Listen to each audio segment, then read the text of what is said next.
she has come a long way with me around other dogs, for sure. And the last time when we were out front, you know, that with Shayna. that I was like because very even if impressed. Shane is not reacting, what she did at first, you can tell that she's like any other dog. You can tell that she's kind of like I have to be good. I have to be good. I have to be good. Exactly. Like I need to prepare something. You know, this is tense for me. Right. Most dogs can tell that she's tense. Yeah, but more situated. That's why I wanted to get her right into the pack training, so she's around dogs more, especially before winter. And then, you know, I know there's still, this is hopefully supposed to be a pretty mild winter. We'll see. So you know, it would be great to have a lot of opportunity. 2020 hasn't been good to us so far, so we'll see. Well, yeah, we hope we go out, you know, with you know, some halfway decent weather. Like, hey, I'm all about skiing. Yeah. You know, I would love to enough snow so we can go and ski and have some fun, but a mild winter so that I can continue to get her outside, which would be very, very helpful. Little tip, if you're working in the winter, you might want to get cleats for the bottom of your shoes. I have them. Yeah. I do the little spikes. Yes. I have one that has like really subtle spikes, which I like. There are some boots that are kind of crumbling apart right now. I've had those for years. Those are nice because they don't wear you out. Like if you get on trails that don't have ice on them, the tire spikes wear you out.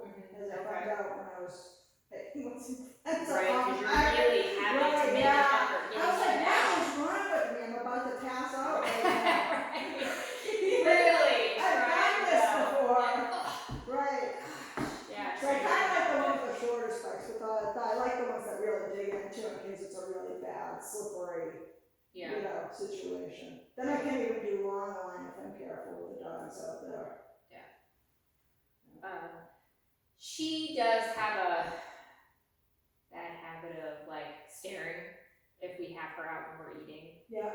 So we'll just obviously put her away. I didn't know if there was anything else that you recommended. When you're eating? Yeah, we don't have her out when we're having dinner. But if Jake's just having a snack or something like that, she'll literally just. I probably do like sit on the dog while I'm eating with her, and just ignore her. But make sure she goes down. Right. You know, so you might be there for a little while. Yeah. That's a good time to make sure she goes down. Okay. That's the first thing I do with dogs who are betters. Start doing sit on the dog with them. Then I start doing plays with them from away. You know, and then they figure it out. Okay. As long as you don't have a spouse like mine who feeds them at the counter. We don't do people food. My husband does it all the time. It's funny because I just bought some gates for the house, not that gate, but there's these long wooden gates, and I was not planning for it in front of the opening to the kitchen. My husband stole it from me and put it there because I was like, I told you. I told you. So funny. No, she doesn't go on the furniture. She doesn't eat from the table or any people food whatsoever, as a matter of fact.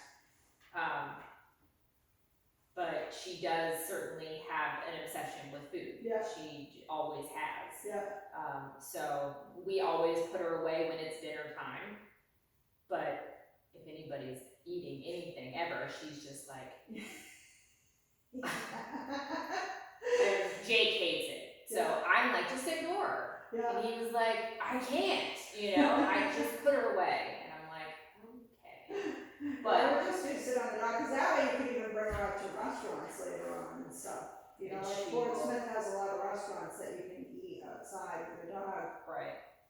Okay. I've even brought Shayna to them, you know, because they're usually pretty good about it. They have a fence, and you know, so if Shayna barks at the dog. Not a big deal. Yeah, I'd love to. So I can shut her up quickly. That's what those things are good for. But I'd love to be able to get her out. And then all those sort of things that you can do with them more, just socialize them more and get them used to not, you know, staring at the food and begging everyone for food and all that sort of thing. Right.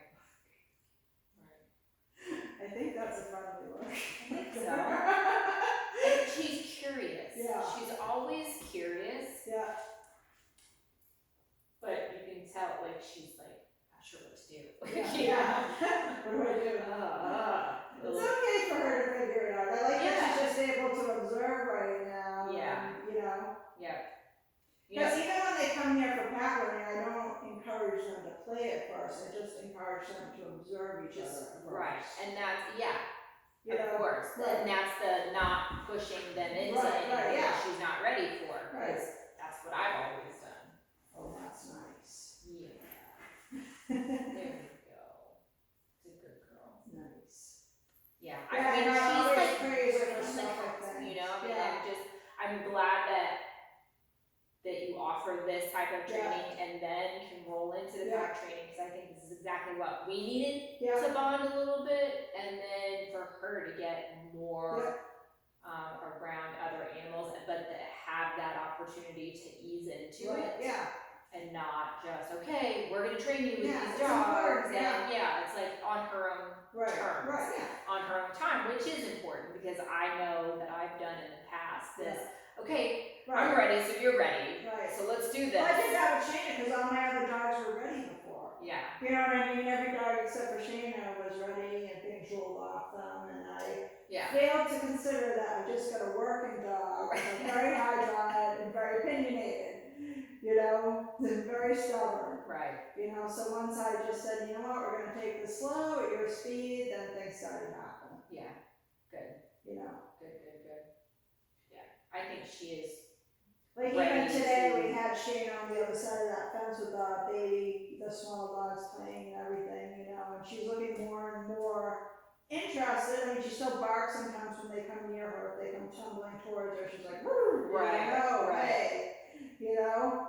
And that would be her, like, you know, if he started to come over and start to sniff and stuff, then she'd get up, you know, and just like, okay, I need to be on guard. And might get to the point where she'd do a, you know, little snap, just like, hey, keep your place, you know, kind of thing. Not like bite him, just, you know, hey. But those are the things that, you know, I think the more she has that opportunity to go, I'm not a threat to you. You know? You know, I'm trying to figure you out. You're and the more dogs she knows that aren't a threat, the better. Aren't a threat. Then when if she can, you know, get that environment, none of these dogs are a threat to me. Oh, maybe none of these dogs are a threat to me either. Or I've seen a dog do that before. That doesn't mean they're gonna lunge you. Like a lot of dogs think if another dog barks at them, that's automatically gonna become an attack. And sometimes it's just an excited bark. You know, a hidden bark. You know? It's not necessarily a lunch, but some dogs haven't seen dogs outside just that situation. Usually when they see dogs at the end of a leash, like pulling and lunging and looking awful. You know, so they expect the worst. I would think so too. Yeah. I mean, when you see someone belligerent and screaming and, you know, throwing hands, I'm like, okay. I'm concerned. You know, so I get, you know. You might also be kind of pleased and saying, I think someone needs some mental I think there's going to become an issue. Just be on alert. If this is addressed. Or they need help. If there's an issue, they need some serious help. There's some stuff going down. Like when you're walking along New York City streets, sometimes you'll see people that are, or even Worcester, Mass, by the way, because they don't do such a good job with their mental health facilities. And they let people out too early. You see some poor person like walking and having a very animated discussion with themselves or whoever they think is standing right there. I actually saw that on the Kittery traffic circle. Guy with a backpack on and something else in his hand. And I've been known to talk to myself. You know, I certainly join joined hands and stuff. But I don't think anybody could look at me and be like, I'm pretty sure she was carrying on a conversation with somebody, but there was nobody there. That's what this guy looked like. I was like thinking, like he was like literally like doing one of these, you know, like, and then, you know, something like this, and then, you know, I'm like, wow.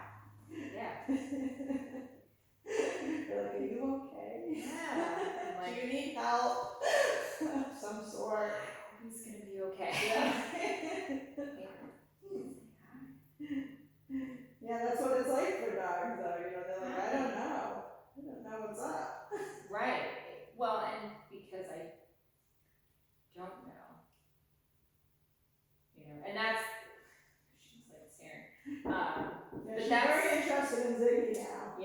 that's the thing relax. too, when she, it's one thing for her to get comfortable with other dogs, it's a whole other thing too, for her to get comfortable with other dogs with me. Yeah. Like, or even face to face. A lot of dogs hate the face to face interaction. Yeah. Yeah. You know, they just not, yeah. Yeah. Well, they think it's rude. You know what I mean? You're just sticking your face. Yeah. In their face. Like this is it's so offensive. Yeah. But like if I go to pet another dog, yeah. Hey, that's my mom. Right. Or especially when there's a treats involved. Yeah. When there's treats involved, she's like, she becomes a little bit more aggressive because she's like, get away from my treats. Right. Where, I want her to share and I want to be able to approach another dog without her flipping out and, But I get all these things too because it's only been the two of us. Yeah. So, the only way for her to get comfortable with that is let's start working that. Right. And exactly, we'll get there. We're patient. We've been doing it this far, and I honestly think it's like now I think I come to the realization it's a lifelong, process. Yeah. Because you never know what you're going to run into. Right. It's always, I was like. The only dog it hasn't been a lifelong process was, Neon. Well, I still work with him because he was just so fun to work with, so. You know what I mean? Right. But he was just like the best, non-complicated, issue-free puppy from the beginning. I probably will never have another dog like that. Yeah. He was just super easy. Yeah. I mean, I think, and I've come to the point too, because at first, when we got started with her, I was like, I don't think I'm going to do this again. This is just so much work. But I actually would want to, because now that I have a little bit more of the experience and, I want to see where it would go with another dog, with another breed. Yeah. I like the bonding experience. Like my dog, a lot of dog trainers, especially if they're in obedience competitions, they want a certain type of dog. They want a certain temperament, a certain breed. Yeah. I do have a certain breed, I have Dobermans, but we have taken on other dogs. Yeah. Me, I can kind of follow my dog. Like with Shane, I know that she's very driven and she has a lot of interest, so I've done a lot of different things with Shayna. With Boris, same thing, when he was more active, and he still wants to be active, so, I find I can change myself up for my dog more than most other people, which is nice, because we have a variety of relationships and different experiences. Right. And as a dog trainer, it's good because I need to know how to train all sorts of dogs. All sorts of dogs. And different dogs have different personalities, strengths and weaknesses. Right. I didn't mean Shayna to be my project. But What are you gonna do? Yeah. Like I know she likes agility training. Yeah. We have little bridges and stuff in the backyard for the bikes that the boys create. That must be so much fun. And she really, but when she's she'll do it. Yeah. Because she does like some amount of work, but when she's done, she's done. Because she knows she's going to eat. Yeah. You know what I mean? Yeah. So she's at the end, she's hopping. Yeah. I can't contain myself. I'm so excited because I know we're going in and I'm going to get food. Yeah. And it's always that way. Especially in the morning because we do training before she gets fed. Yeah. But she, we go around a couple of times. We do the, stop, she sits, sit, stay, lay, the lay, and it's almost like she can tell when we're get towards the end of it, she's just like, yes, I am super excited now, I've had fun, but I'm done, I'm ready to go in and eat, and then, she goes to her crate, but I don't feed her until she lays down, because she'll sit there and she'll just be excited, and I'm like, Winnie, you know the drill. And then she'll lay down, and then that's when I go get the food. So we gotta. Food whore. Yeah, she is. She definitely is. She is food driven. understandably, because, you know, it wasn't that long ago where she was getting treats every 30 seconds. Right, yeah. You know? Yeah, it's all about weaning up or even changing the training times, you know what I mean? To after she's eaten. A good time, you know, you don't want throwing up or getting blow either, so Right. wait a little bit. Right. So, okay, so I guess, now, because we've gotten so far in her training, I could feed her in the morning and then wait a little bit and then go train. So, you know, okay. And she might still be expecting it first, but, you know, just be like, just do I think? Switch it up a little bit. Because you definitely want it to start to be all about you. Right. And not the food.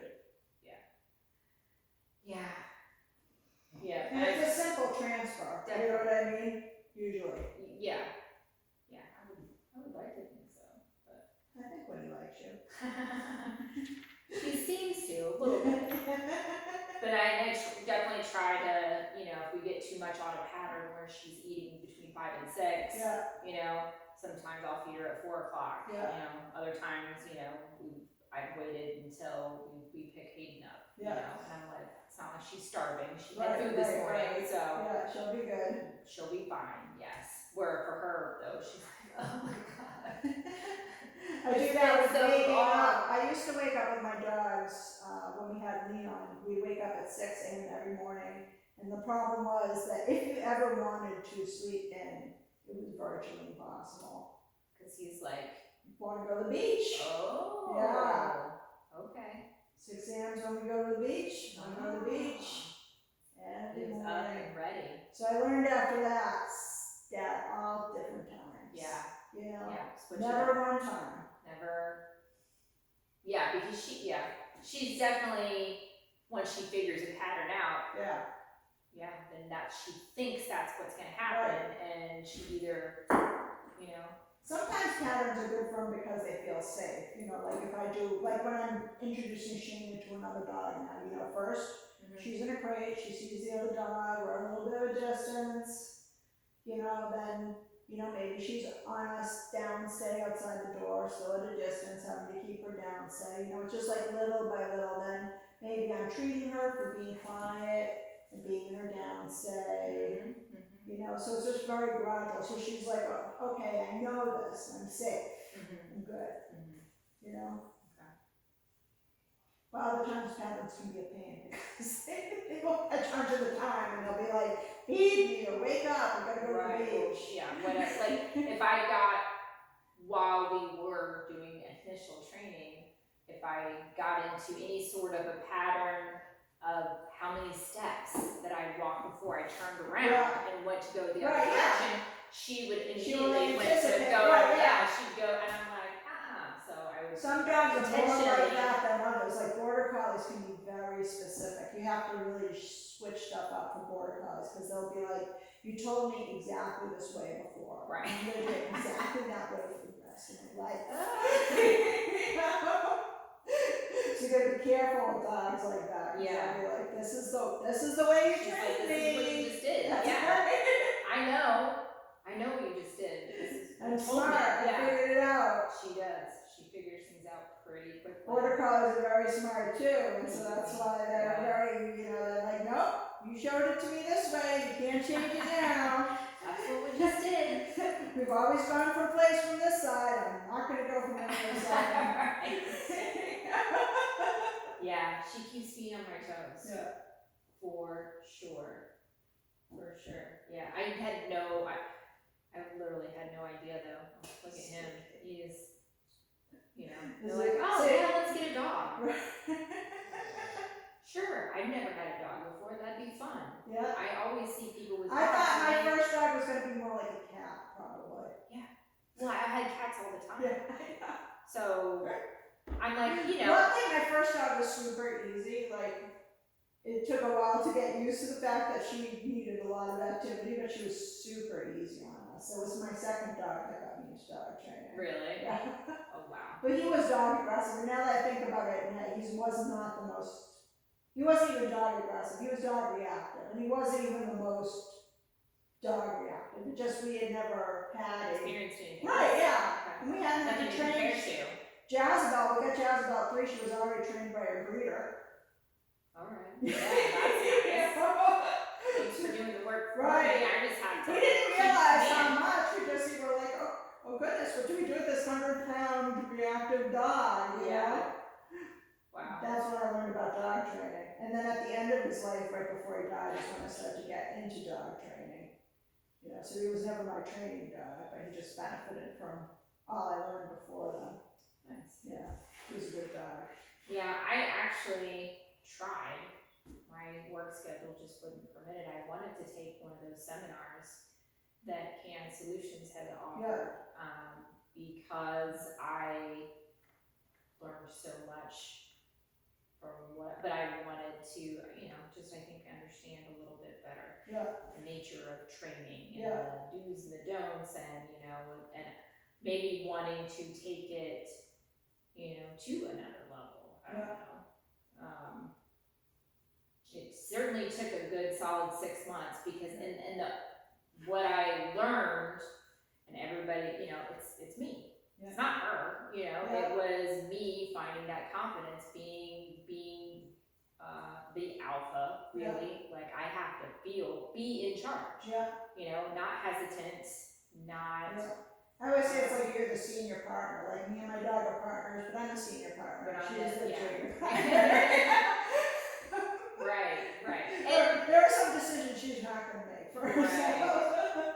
Right. And learning to, like you have, you know, communicated, like, I can't be mad at her, you know, or get frustrated because it's all training. You know, she's not doing it, you know, just because she doesn't do exact, you know, every single time. Like, I don't do things exact every single time either. I have my good days and I have my bad days. So, you know,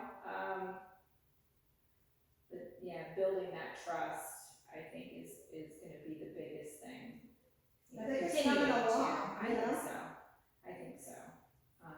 I was surprised she trusts us with Shayna out there, like I said, because I know that Shayna's sending out waves of not comfortable with this. Like, what are you doing here? I don't like you here. Right, exactly. Her and a little dog were barking at each other from across the thing, and Robert said, what do you think I'm saying? I think Shayna's saying, get out of my house, I don't know who you are.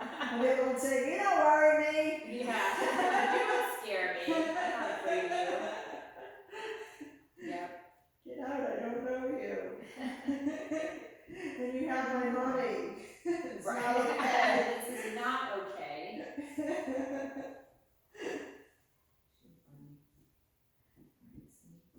But you really get bonded when you're working with dogs like that, you know. You begin to know, like I know Shayna in and out, you know, backwards and forwards and up and down. You know, the same thing with her, with me, you know, she's like, okay, this is how my mom's gonna react in this situation. You know? Good. Yeah, and we will. We will get there. Like I say, I mean, technically, even though I've had her since she was 4 months, but because I shared her, you know, and I did have her the majority of the time, but technically too, like I've only really been training with her for the last 6 weeks. You know, it's kind of like this starting over. So yeah, all good things though. All good. So yeah, if you want her to come to pack learning, she's welcome. I would love that. I would love that. And now, do you have set days? Do you do like? Well, I do it Mondays through Friday. It's a minimum of 3 days a week. I mean, but is it like can we do Monday, Wednesday, Friday? Okay. Because I think that would be easier for my schedule. And I think every other day works really good for her. And then the one-on-one, can we keep Friday at 1 o'clock? But actually the pack learning comes with a lesson. Right, that's what I'm saying. It comes with the lesson, so can we do that at Friday at 1 o'clock? Okay. And would we start this Monday? Sure. Oh. I didn't put you in the down, so. Yay! Do you think we're going?